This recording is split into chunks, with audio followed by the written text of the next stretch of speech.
Happy Monday, everybody. I'm hitting buttons in the wrong order this morning, but it's Monday. What can one expect? All right, so we are entering week number 3 in our tech and professional writing course.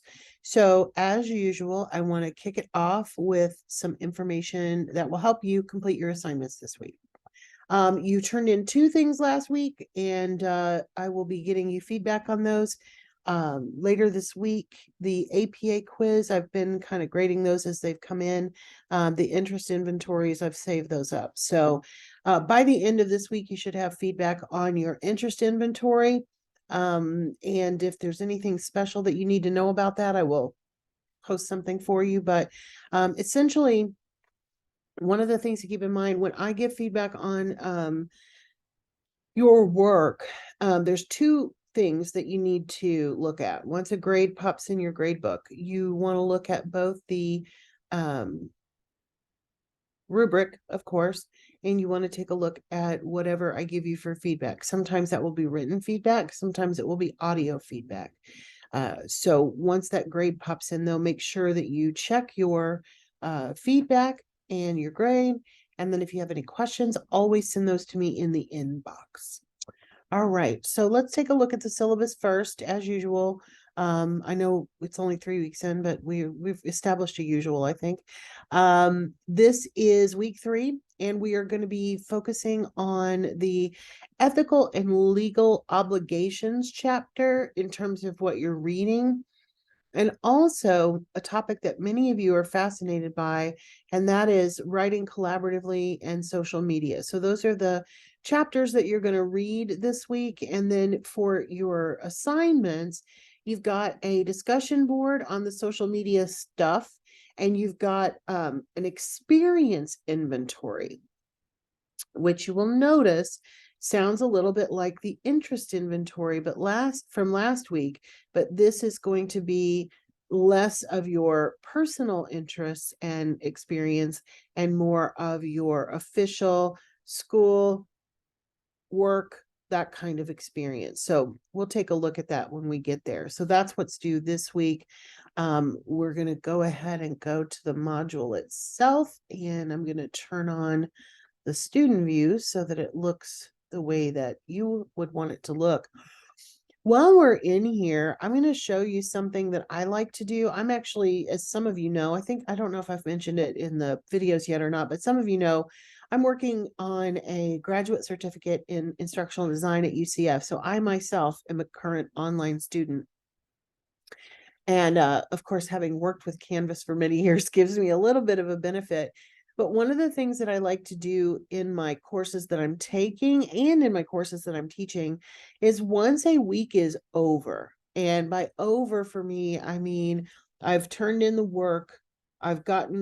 Sometimes I've gotten the grade back. Sometimes I haven't. If I have to wait too long, I'll go ahead and close it.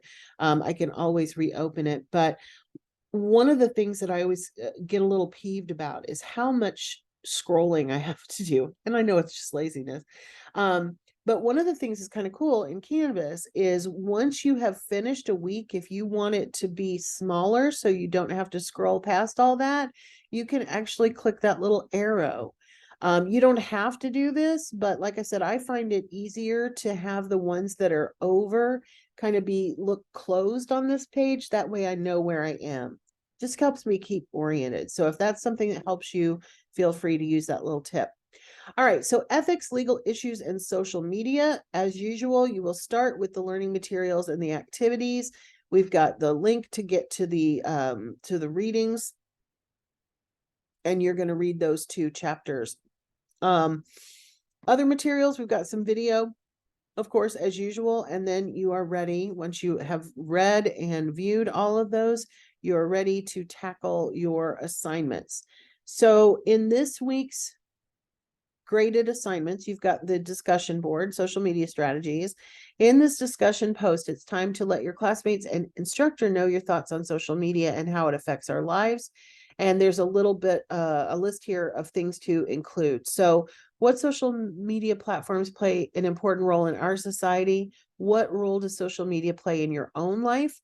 What impact can the use of social media have on our personal lives and on our work lives? Do you believe employers should have access to the social media content for all of their employees? Why or why not? And do you believe that comments made on social media should be monitored or censored? Why or why not? These are always, the last two, of course, are always very important and sometimes divisive questions. Remember to write this in essay form. You can divide it up however you want, but it does need to have multiple paragraphs. So you need an introduction, a body, and a conclusion. You'll never have fewer than 3 paragraphs in your discussion boards. So that's some easy points that you can get. You are not required to respond to your classmates, but if you do it regularly and you do it within a timely manner, basically a week. So once it's due, you would want to a week later or so come back and do those. You can earn up to 25% or 25%. Well, actually, it ends up being a little close to that. 25 extra credit points at the end of the term. So aim to 3 to 5 sentences and try asking questions.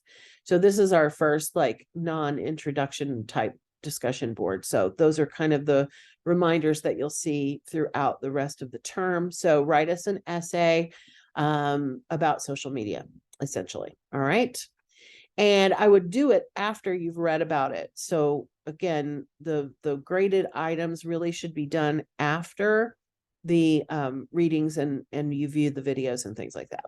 All right, so let's talk about the experience inventory. It is very similar to the interest inventory, except for this is going to be about things that are official. You're going to talk about 3 things in 3 categories: past, present, and future, and then education, work, and volunteer or non-paid positions if they're relevant. Essentially, this is going to get you ready to write a really good resume, because taking that inventory and having it all in one location is going to be very helpful. Some of this information will not make it onto your resume, but having it written out is going to benefit you. This may or may not look like an essay. This may look more like a report. So you may have, I would use headings and subheadings. I'm going to open Word and kind of show you what I mean by that. And then the future part is going to be a little bit different for different people. The easiest way to put it is, what do you want to be when you grow up? So even if you're already a grown up, most of us still kind of think, what do we want to be later? Do you plan to pursue formal education beyond Lake Sumter? If so, research and give details on possible places you could pursue these further goals. Many of you already know, it's like, I'm going to transfer to UCF and I'm going to do this and I'm going to do this. But I do want you to do a little research about it. One of the things that I found really interesting when I went to graduate school, and I didn't really know it until I was already in graduate school, but if I wanted to specialize in a particular era of literature, there are definitely universities that are known for specific eras of literature. And I went to a college for my PhD program. I went to St. Louis University. I'm an American lit person, 19th and 20th century American literature mostly. That's not what SLU was known for. St. Louis University at the time was known for its medieval studies era. So think Chaucer.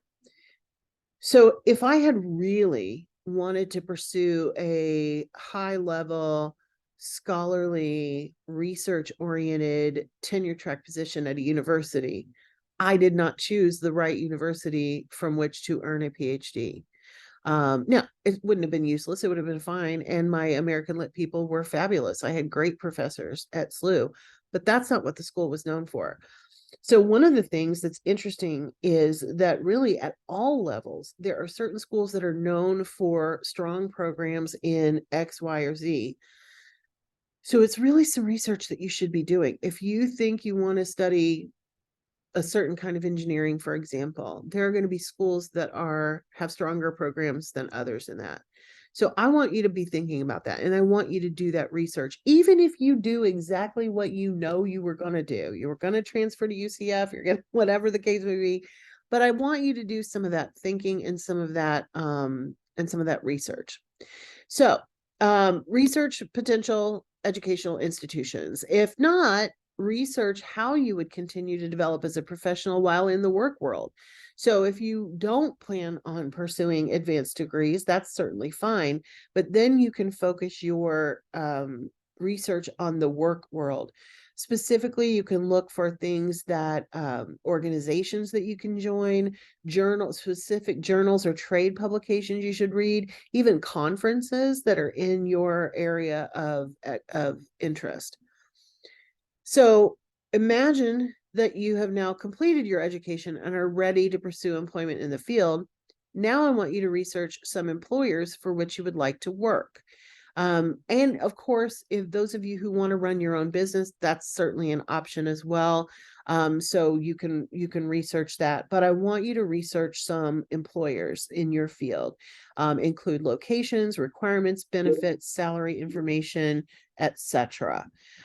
So this one is for me a fun one because I get to learn about things that I didn't know about previously, which is always fun for me and always one of the side benefits of being a teacher.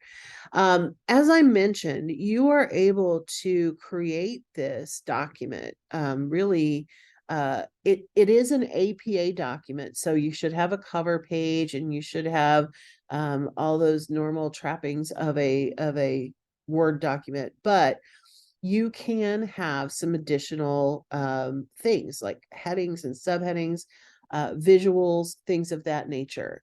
In fact, in some of the upcoming assignments, you are required to have some visuals. So getting kind of some practice ahead of time with that is always a great thing to do. So I'm going to stop sharing the course and I'm going to share my Word document instead.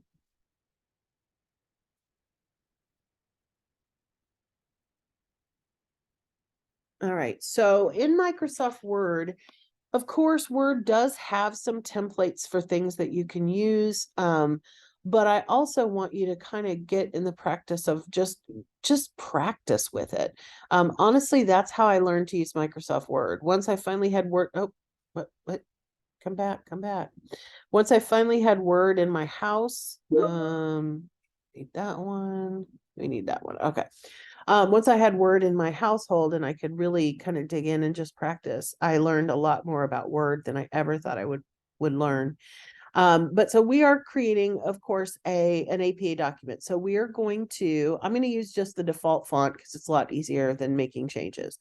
I am going to add the page number at the top. I'm going to move myself out of the way. Page number at the top of the page on the right hand side. Those of you who I haven't seen your APA documents yet, so if you were still putting the running head and all that, that's outdated now. And personally, I am so glad. APA was so hard for my poor little MLA brain, and it's gotten a lot easier. All right, so I'm going to I need to go back to the home screen for a second here. I am going to turn off, no, I don't want that. I want no spacing. And then I want to hit Command 2. I'm on a Mac, so it's Command, but you can hit Control 2. And this is going to put me into the double spacing world. I need to center the information on the title page. So let's go down a little bit and let's put experience inventory. Oops. Student's name.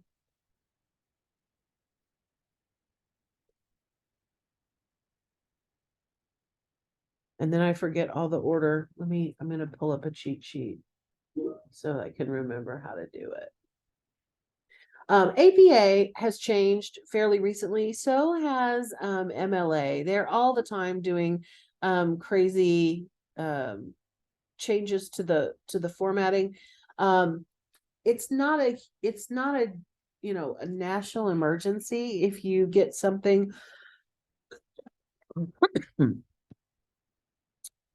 excuse me, that's perhaps outdated, but it is important to try to remember where to go to look this information up. My favorite place to look is always either the OWL at Purdue or our library's citation center, because that's going to have the correct information. Both of them are. And we're using the student paper one, so we do not have there's some things that the professional version has that the student version doesn't. So we have the title, which is supposed to be bold, sorry.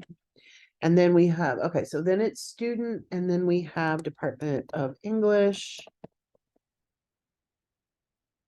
Lake Sumter State College.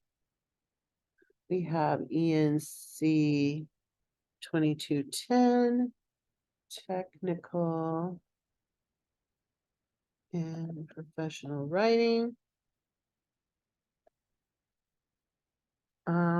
Ms. Jacqueline Pierce is our instructor. You can put the R in if you want, I don't care. And then the date. And APA has gone to the standard American dates. I'm just going to use today's date because I can. Okay.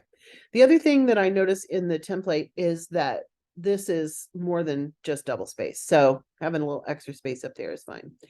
All right, so then we go to the next page, but I'm going to go back to the regular margin, and then I'm going to insert a page break. I would really highly encourage you to start using page breaks if you have not already started doing so, because it's just a good idea. At the top of the page, we're going to have the title repeated in bold, and it was just experience inventory.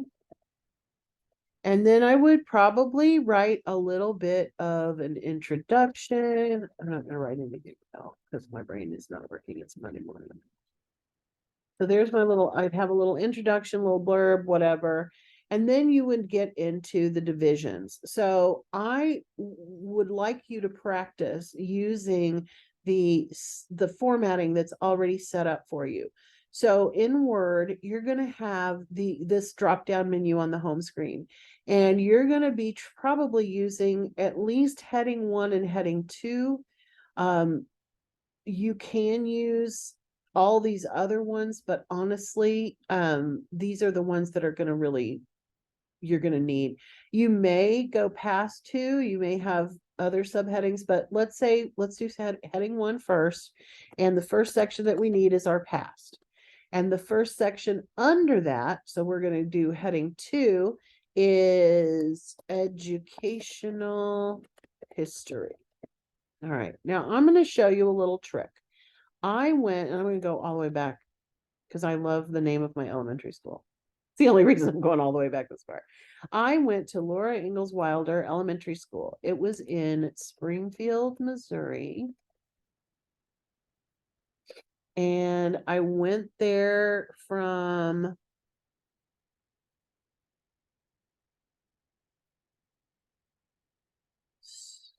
$1870.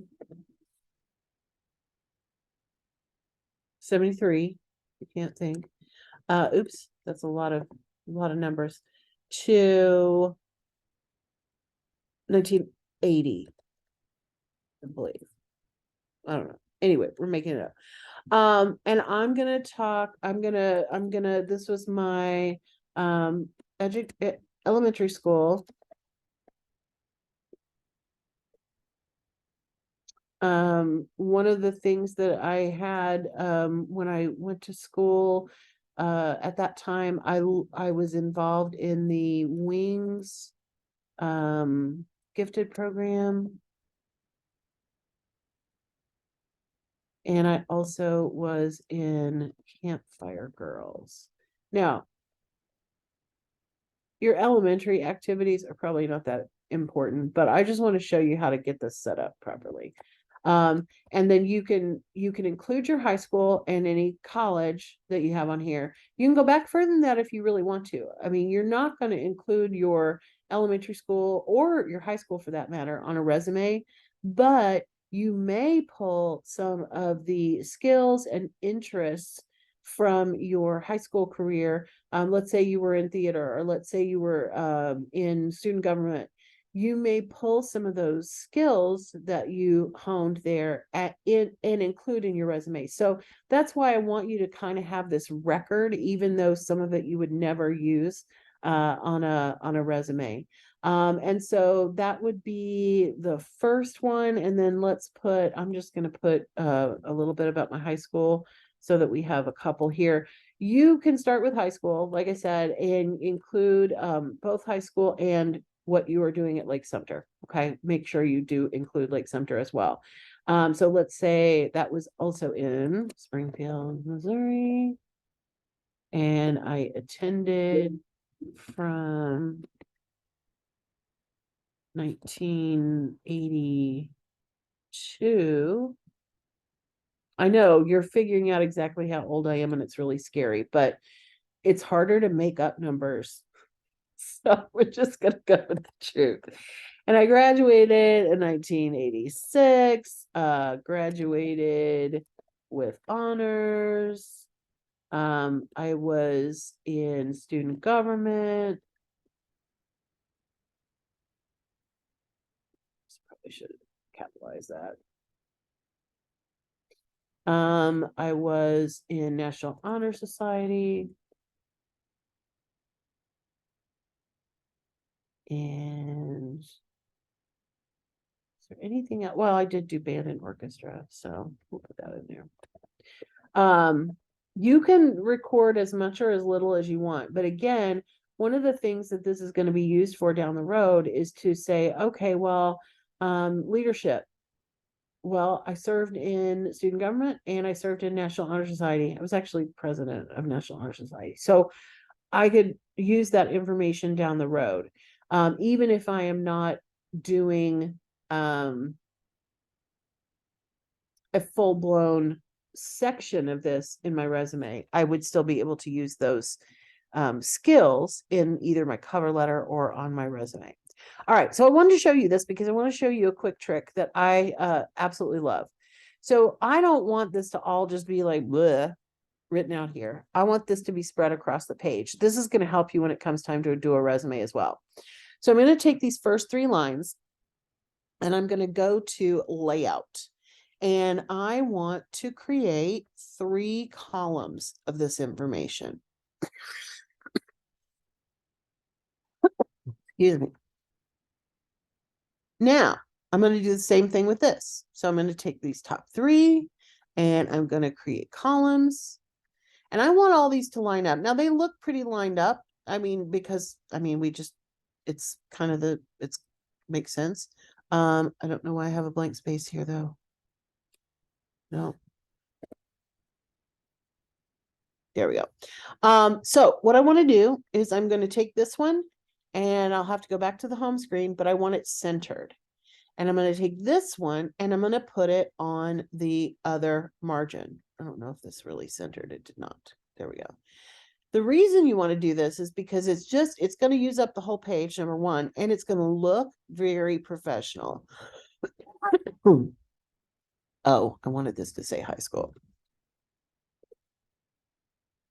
The other thing that you can do to make this look more appropriate is elementary school or high school probably is going to stay directly under that. I might want to italicize it. This is very much like you could do with your job stuff. Oh, I meant to do that above that though. Let's move that right there. And then if you have these things underneath it that you want to list, we can use bullets. So I'm going to highlight those lists and I'm going to bullet them. And this looks very cool and very organized. All right. So when I come back down here, I don't want to be in centered. I'm going to put my next heading 2 which is gonna be work history. Now I could have a space above that if I wanted to. You can spread this out however it looks the best for you. Oh, I didn't want to do that way. I want to do this way. There we go. I want that extra space. It just makes it look good. This is also where you can put in photos if you so desire. I don't have any saved right now that go with this, but let me just insert a picture in between these and show you how I could make that just look, kind of professional. Let's do insert and let's do picture from file.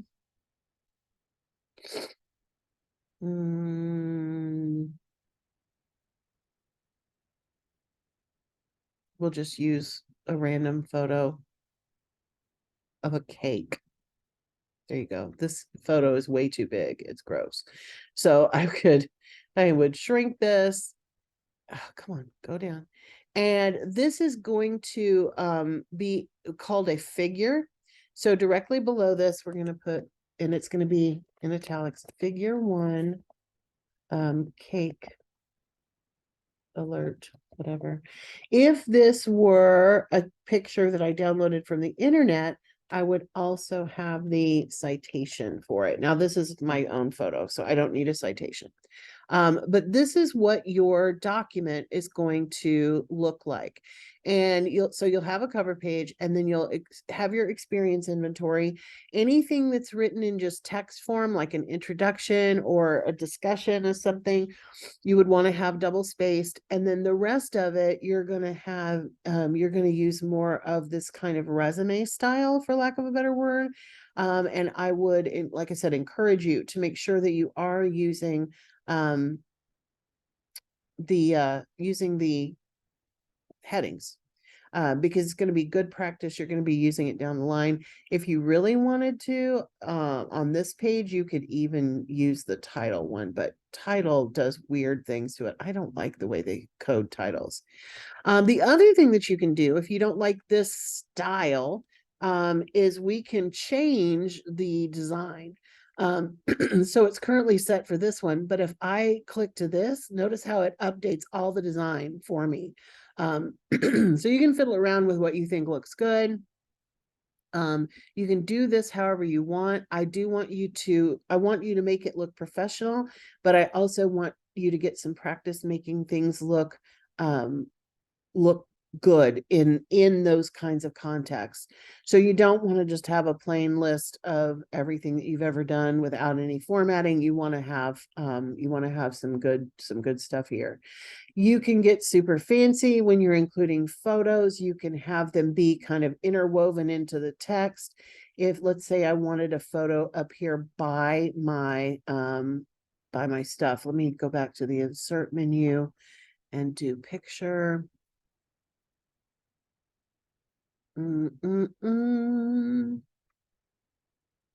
Get a picture of me and Indiana Skywalker Jones.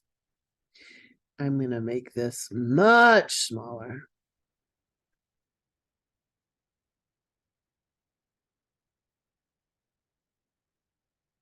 And notice how, because it's at the end of that, but I can do wrap text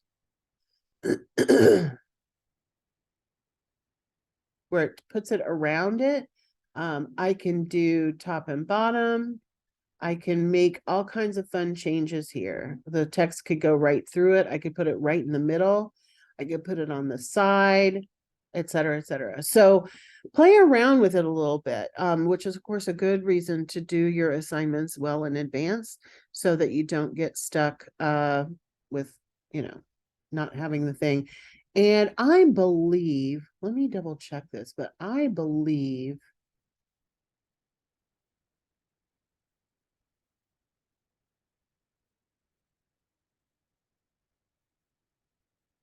let's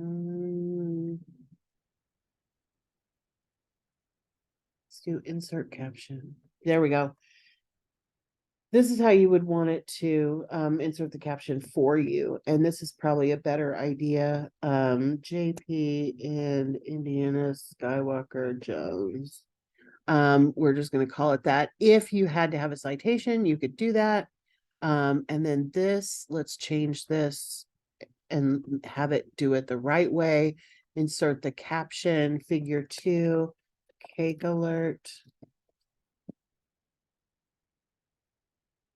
So Word will do a lot of things for you, and you want to be using those tools. Kind of like when I say that you definitely want to have a sign, do a page break and not just create.